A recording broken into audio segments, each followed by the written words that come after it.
She was carrying water up a dirt hill when his $3 million car broke down 50 feet away. He didn't know her name. She didn't care who he was. Neither one could have guessed that this one wrong turn would undo everything they thought they wanted out of life. This is the story of Adrien Cole, a billionaire with more money than he could spend in 10 lifetimes and less peace than the poorest man in the village he was about to stumble into. And it's the story of Elena Marsh, a girl who'd never left the mountain she was born on and never wanted anything from anyone. By the end of this video, you'll understand how two people from opposite ends of the world collided on a washed-out road, and why the richest man in the room can still be the loneliest one in it.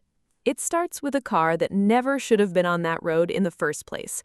Adrien Cole didn't belong on dirt roads. He belonged in boardrooms, in private jets, in glass towers that scraped the clouds over the city skyline.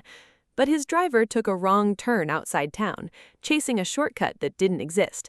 The engine gave out halfway up a narrow mountain pass. No signal, no traffic, just trees, silence, and a very expensive suit standing in the middle of nowhere. That's when he saw her. Elena walked past him with 2 buckets of water balanced on a wooden pole across her shoulders, moving like she'd done it every single day of her life, because she had. She didn't slow down, she didn't stare, she just kept walking. Adrien called out, asking if she knew anyone with a phone. She glanced back once, told him the village was a mile down the hill, and kept moving. He followed her, not out of curiosity, out of desperation, and for the first time in years, someone had looked right through him like he wasn't worth stopping for. The village was small, wooden houses leaning into each other, a single stone well at the center, chickens strutting the paths like they owned the place.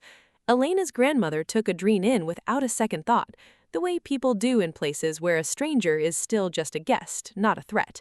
She sat him down, fed him rice and beans, and waved off every bill he tried to hand her. Adrien stared at his phone. 0 bars. He felt more powerless in that kitchen than he had in a decade of running a company worth billions. Elena watched from the doorway, arms crossed. "You look like someone who's never eaten a meal he didn't buy," she said. He almost laughed. Nobody had spoken to him like that in years. Not his board, not his partners, not even his own family. That night, waiting for a truck to come fix his car, Adrien noticed something strange. He hadn't checked his phone in hours. He was watching Elena instead, fixing a broken chair leg with nothing but a knife and steady hands, like it was nothing at all. For the first time in a long time, he was curious about someone who wanted absolutely nothing from him. The truck didn't come that night, or the next morning. A storm rolled through the mountains and washed the road out completely, trapping Adrien in the village for 3 more days.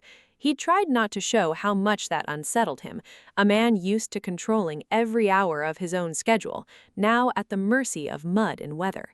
Elena's grandmother didn't let him sit around uselessly. She put him to work. He carried firewood, he fixed a fence, badly at first, then better once Elena stopped laughing long enough to show him how to actually hold a hammer. Slowly, the suit came off. The tie disappeared into a drawer somewhere. By the second day, he was wearing borrowed clothes that didn't fit right, and strangely, he didn't mind at all. Elena stayed guarded, though. She'd watched wealthy visitors pass through before, hikers, developers eyeing the land for resorts, and none of them ever stayed. None of them ever meant it when they said they'd come back. But Adrien kept showing up, kept asking questions, kept listening instead of talking about himself, which was new territory for both of them.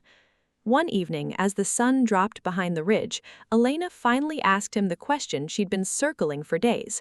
Why does a man with all your money look this tired? Adrien didn't have a clean answer, and that honesty, the fact that he didn't perform a response for once, was the first real crack in the wall she'd spent her whole life building. By the 4th day, the road cleared.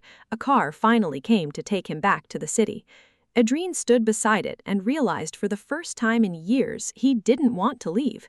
He asked Elena if he could come back, not as a favor, not as charity, just as himself. She didn't answer right away. She'd heard promises like that before. None of them ever lasted past the next business trip. He left his number on a torn scrap of notebook paper, fully aware there was no signal in the village to ever call him back. It was a strange, almost foolish gesture, but it was honest, and that mattered more than the gesture itself. Weeks passed. Adrien went back to meetings, mergers, headlines, but something had shifted in him. He caught himself comparing every polished, rehearsed conversation to the blunt honesty of a girl who owed him absolutely nothing. Then, without warning, business pulled him back to that same region. This time, he didn't send a driver ahead of him. He drove the mountain road himself. What waited for him in that village would test whether any of this was real or just the fantasy of a tired man running from his own life. The road was drier this time, the ruts from the storm long since packed down by sun.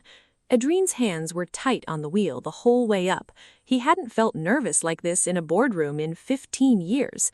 The village looked the same, smoke curling from a chimney, chickens in the path, but something was different. A truck he didn't recognize parked near the well, and two men in clean city clothes standing with Elena's grandmother, papers in hand. Adrien stepped out and heard enough to understand. A developer, an offer for the land, the well, the fields, the whole hillside, dressed up as an opportunity for the village, but really just a buyout, cheap and final.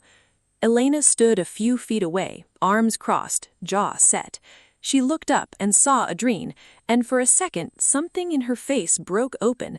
Surprise, maybe, even relief. Then it closed right back up. "Came to see the view?" she asked, voice flat. She thought for one bitter moment that he was part of it, that the timing was too convenient, that maybe he'd sent them. He hadn't, and he had to prove it fast, with no signal, no lawyers on hand, and a room of people who had every reason not to trust a rich man showing up right when trouble did. So he did the only thing he could. He told the developers in front of everyone that he'd match whatever they were offering, and then he turned around and told Elena's grandmother the truth, that he wanted no ownership, no deed, no name on anything, just enough backing so the village never had to sell to anyone ever again. Elena didn't move for a long moment. The whole village watched her, waiting. Then she asked him one question, quiet enough that only he could hear it. Why does it matter what happens to us?